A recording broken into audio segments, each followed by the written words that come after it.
2015 was supposed to be that season where the Colts, after 3 straight years of making the playoffs and making it one round further each year, would take that next step and make it to Super Bowl 50 and perhaps even at the end of the year be the team hoisting the Lombardi Trophy. This was supposed to be the season that Andrew Luck, in his 4th year in the National Football League, as a result of leading his team to the Super Bowl and maybe a Super Bowl victory, was finally going to etch his place, stamp his position amongst the real elite pantheon of NFL starting quarterbacks. That's how it was supposed to play out. This was how it looked. And this is how a lot of people, frankly, kind of myself included, could have potentially envisioned it happening. And most certainly the national sports media wanted to latch onto this and see this become the case. That way, Andrew Luck, the great white hope, could be that guy to help lead the NFL in the next decade. Well, then the 2015 season started. And here we sit halfway through the year. The Colts are 3-5, and yeah, while they're tied for first in the AFC South, again, I will emphasize they are 3-5 and tied for first place in a division. What the hell does that mean? In a division with the Houston Texans barreling down their necks and other teams bringing up the rear behind them like the Jacksonville Jaguars and the Tennessee Titans. For God's sakes, the Tennessee Titans are still technically in the divisional race in the AFC South. So the Colts being in the front of their division means absolutely nothing. They have been bad. They have played terribly far too many times. They have given up big leads, and then they have to try and come storming back, and they just don't quite have the same mix they've had in previous years. And then you look at Andrew Luck. This is year 4. You're not expecting to see regression. You're expecting to see progression, if not big-time progression. And instead, this guy has regressed, frankly, and regressed mightily. 13 touchdown passes, 12 interceptions, and mind you, that's 12 interceptions where he's only started 6 games for his team. That's an average of 2 picks a game, not to mention the many other passes that should have been picked, but linebackers and defensive backs on the other team have been charitable types and said, nah, man, we don't need to pick those balls up. Andrew Luck should probably have closer to 20, if not 22 interceptions right now, based off of the way he has performed and performed poorly throughout his 6 starts in this 2015 NFL season. I mean, you look at it now, the Colts are a mess. Offensive coordinator Pep Hamilton has been shown the door. Now we're wondering when the next shoe is going to drop. Is it going to be head coach Chuck Pagano during the season or after the season? Is it going to be Ryan Grigson, the general manager, during the season or after the season? Could it be both of them shown the door during the season or after the season? Who the hell knows? Here you've got a team in the Indianapolis Colts with all these expectations, all of these thoughts on grandeur and big, huge things happening in the 2015 season. And now you have potential major upheaval both at the head coaching and general manager positions, a franchise quarterback who looks lost and looks like a second-rate player, and a team with a 3-5 record. And the only reason they're leading their division is because it's the AFC South, and that division is god-awful terrible. Which surely is going to lead to a lot of people asking the question, what the hell's wrong with Andrew Luck? Well, I understand that quarterback is, in my mind, not only the most important position in football, the most important position in North American professional sports. I personally think it is the most important, yet most difficult position to play in the entire sporting world. You name the sport, tell me a position that's harder to play and play at a high level than starting quarterback at the National Football League level. And we've seen guys in recent years like Tom Brady and Drew Brees and Peyton Manning and Aaron Rodgers, these type of guys. And we've kind of become spoiled because we see their greatness and we think everybody should be like that. And those guys are so few and far between. We've just been fortunate and lucky to be able to see so many of them playing in the league at the same time, frankly. You know, when you've talked for years about the 4 elite quarterbacks in the NFL, that's it. And everybody's trying to figure out who number 5 is. And number 5 was supposed to be Andrew Luck, according to most, after this 2015 season. There was going to be no doubt in anybody's mind. But as so often the case, there's more to the story than just the play of the individual quarterback.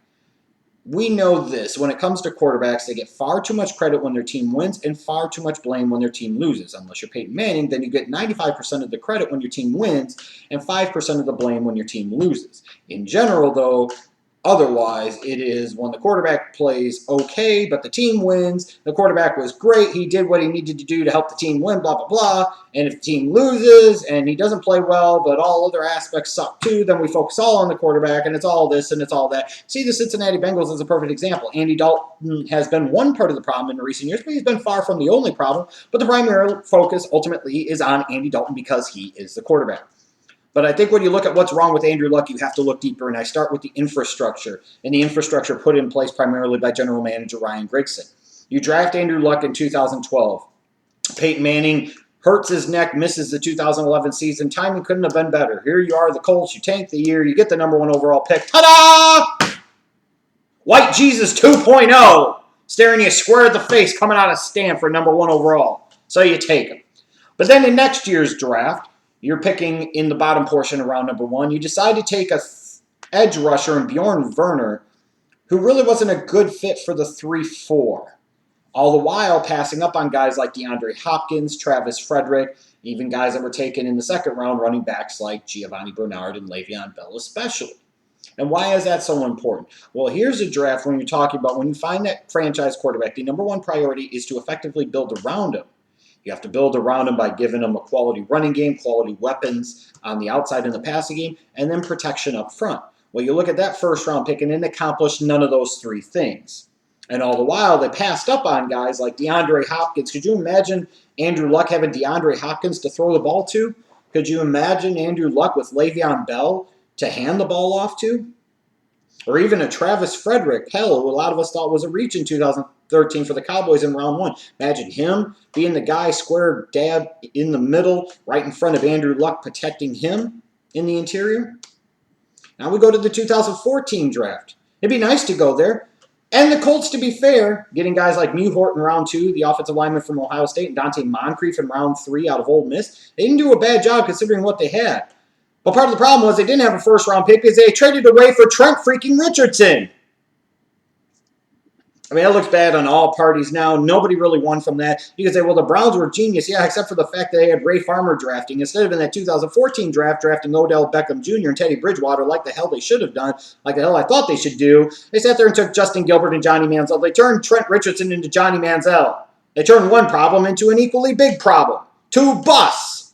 And the Indianapolis Colts traded away a first-round pick for Trent fucking Richardson, for Christ's sakes. That's how you're going to help Andrew Luck, is by trading away a first-round pick for Trent Richardson. Is it any wonder that this guy is struggling? Is it any wonder why the Indianapolis Colts lack balance on offense? When they do draft on the offensive side of the ball, it tends to be players on the outside, most notably wide receivers and tight ends. They ignore the trenches and have largely ignored the running game. And when they did address the running game in the draft, they went with Trent Richardson by giving somebody else their first-round pick in 2014. And then you even look at the 2015 draft. Now, look, at the end of the day, we'll see what happens with Philip Dorsett. And it could have been an example of best player available. And, as often as we talk about best player available being how you should run a draft, at the end of the day, it was a luxury pick in a way. It's another weapon when the Colts needed to fortify their team in the trenches. And yet another opportunity to invest in that offensive line or invest in somewhere else on the defensive side of the ball, which would also help protect your quarterback. And the Colts have failed miserably. Their last 3 drafts, they've turned their first-round picks into Bjorn Werner, Trent Richardson, and Philip Dorsett. So when you look at the infrastructure and combine with the moves they made, most notably this offseason in free agency, instead of trying to get younger, instead of trying to fortify the interior of their offensive defensive line, which, to be fair to them, they did a good job with Anderson and Perry on the defensive side of the ball in the draft. They went out there and got luxury players. They got guys that bring names and reputations but don't bring the same skill sets that their reputations and names preceding them make you think that they should, and Andre Johnson and Frank Gore and Trent Cole. So now you bring in some of this veteran leadership, which is nice in theory, but you got to have these veterans be able to play. Andre Johnson looks like a shell of his former self, as does Trent Cole. Gore has his moments when he looks nice when he's not fumbling the fucking football in the red zone. And all the while, criminally neglecting the offensive line. Look, you could have the second coming of Jesus Christ back there under center, throwing the ball 60 times a game. But if you can't sit there and protect your quarterback better, it's not going to matter. He can't walk on water forever. Eventually, he's going to get his shit pushed in. And that's exactly what happens to Andrew Luck. It seems like 80% of the time he steps back in the pocket, he's looking for the rush because he knows he's about to get clobbered. So Ryan Grigson, the general manager, has done a horrible job of putting in place a solid infrastructure to protect his investment in his organization's investment in Andrew Luck. But that's not all. When you look at the defensive side of the ball, ultimately Chuck Pagano is supposed to be a defensive-minded head coach. He's supposed to be a guy that knows the defensive side of the ball. Yet after several years of him at the helm, the Colts defense still stinks. They've shown flashes and moments where they played a little bit better in 2015. They've been just a little bit more physical. But they're 3-5. You cannot sit there and put that all on one player as to why a team is 3-5. That defense still stinks. They lack depth in the secondary. They lack explosive edge rush on the outside. And in fact, the real strength of their team, frankly, is their defensive line. And the problem is that's a 3-4. You've only got 3 of them sons of bitches you can play at a time. So for all this focus on Andrew Luck and how bad he's been and the horrible decisions he makes and the bad throws he's made and everything else, the fact of the matter is, even if Andrew Luck plays great, if your defense is giving up 30-plus points most every single game, that's a problem and a significant problem, and you're not going to win a whole lot of football games consistently in the NFL when you do that, unless everything goes perfectly right on the offensive side of the ball. So when you look at a defense that can't get quick stops, a defense that doesn't consistently generate a pass rush on opposing quarterbacks, getting them out of their rhythm, a defense that at times can still get shredded on the ground up the middle, a defense that can't make big plays when they're really needed, it's not just Andrew Luck. And then you even look on the offensive side of the ball. Talking about Pep Hamilton getting fired, frankly, he should have been fired because he was an atrocious play caller. What the hell was the identity of this Indianapolis Colts offense? Yes, you've got Andrew Luck, but what's the identity? What do you do? What do teams have to game plan for? There were major flaws in the play calling and the philosophy on the offensive side of the ball. You bring in Frank Gore, yet you're still trying to spread people out all the time. Or you sit there, you've got quick twitch athletes like T.Y. Hilton in the slot, and you're trying to sit there and bombs away with vertical routes all the damn time or throwing the ball to freaking Kobe fucking Fleener. I mean, you'll see drives where the Colts will sit there and they'll run the ball 3 straight times. You're like, what the hell are you doing? Then the next time, where maybe they need to slow it down a little bit, they try to throw 3 deep passes, and it makes absolutely no sense. There's no originality, no creativity in their play calling at all. They're not doing a good enough job of running wide receiver screens to guys like T.Y. Hilton and Dante Moncrief, trying to get them in open space and see what they can do. They're just terrible. I mean, when you're putting your quarterback in bad positions, trying to make him a statuesque pocket passer, knowing his offensive line is not good, and you are structuring the offense as such so where he can get killed, literally, get murdered back there in the pocket by taking away from one of his biggest strengths with his athleticism and his ability to throw and improvise while on the move. You're really restricting what Andrew Luck can do. You're taking him out of his comfort zone, and as a result, you're setting your quarterback up to failure, which means you're an idiot and means you deserve to go. And Pep Hamilton deserved to go. So there are problems there outside of Andrew Luck. But quite a bit of it does come down to Andrew Luck, too.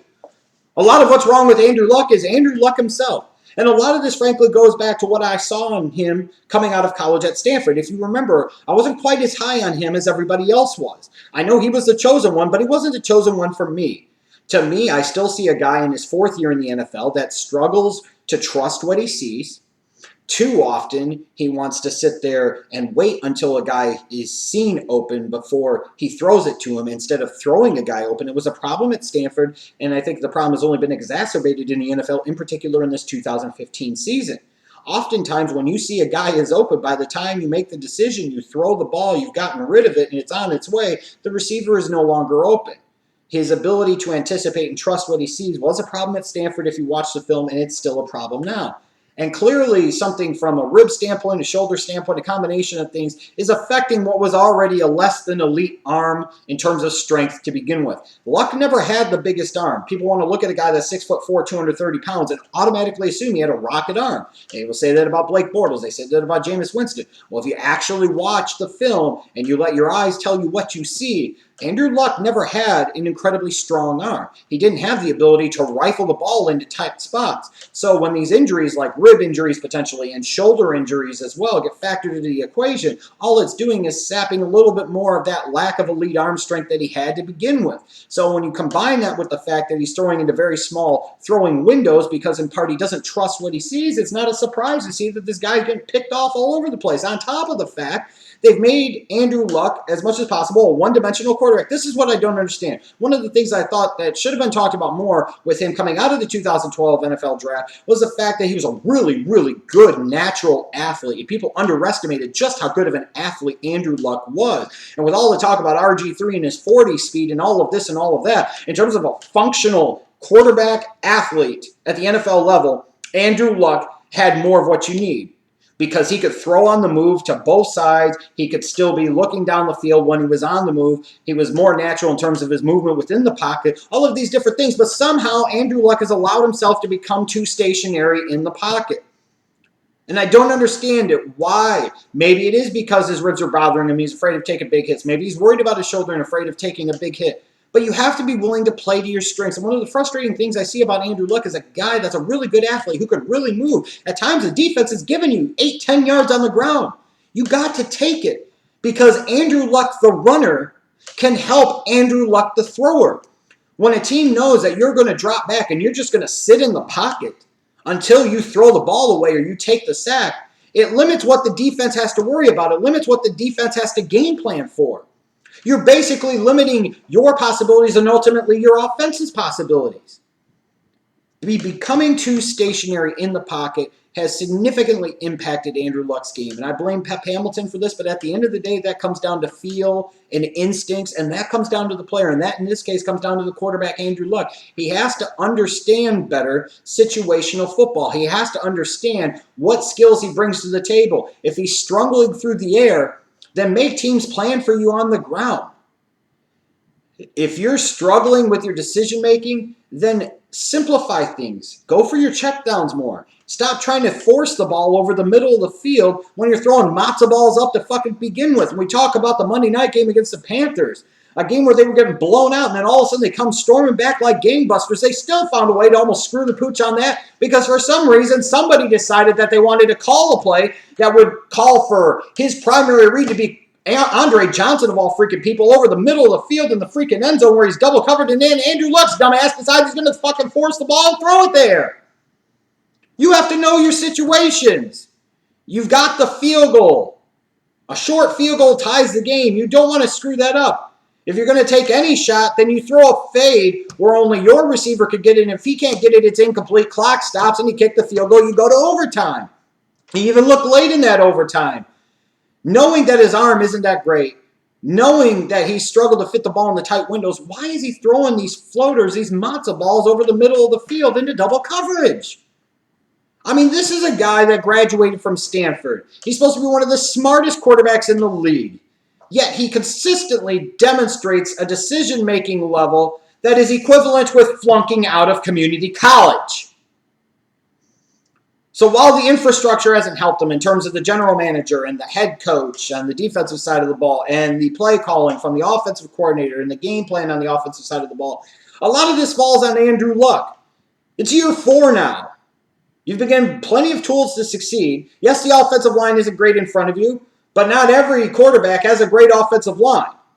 Aaron Rodgers for years has had a mediocre offensive line and figured out a way to get it done. Big Ben for years in Pittsburgh had a bad offensive line, found a way to get it done. Cam Newton's offensive line isn't exactly great in Carolina, and he doesn't have nearly the weapons you do, Andrew Luck, on the offensive side of the ball, and he ultimately finds a way to get it done.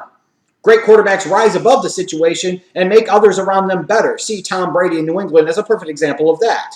The true epitome of a franchise elite NFL starting quarterback. So Andrew Luck, as much as anybody else is to blame, is himself to blame for the degradation of his skills and his decision-making ability and his understanding of football situations here in 2015. Now, surely that leaves Colts fans in a huge state of flux. What's this mean? What's going to happen? Well, I'll tell you this much.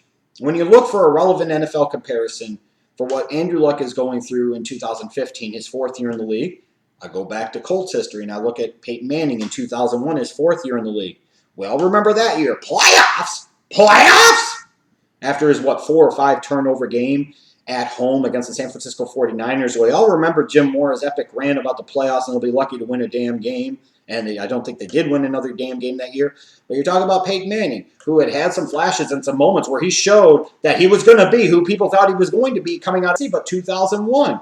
He wasn't trusting what he saw, and when he did see something, it took him too long to react. He had too much confidence in what he could do, as opposed to focusing on what the defense could give him, similar to Andrew Luck. While he threw 26 touchdown passes, he threw 23 picks, and he was just flat out doo-doo.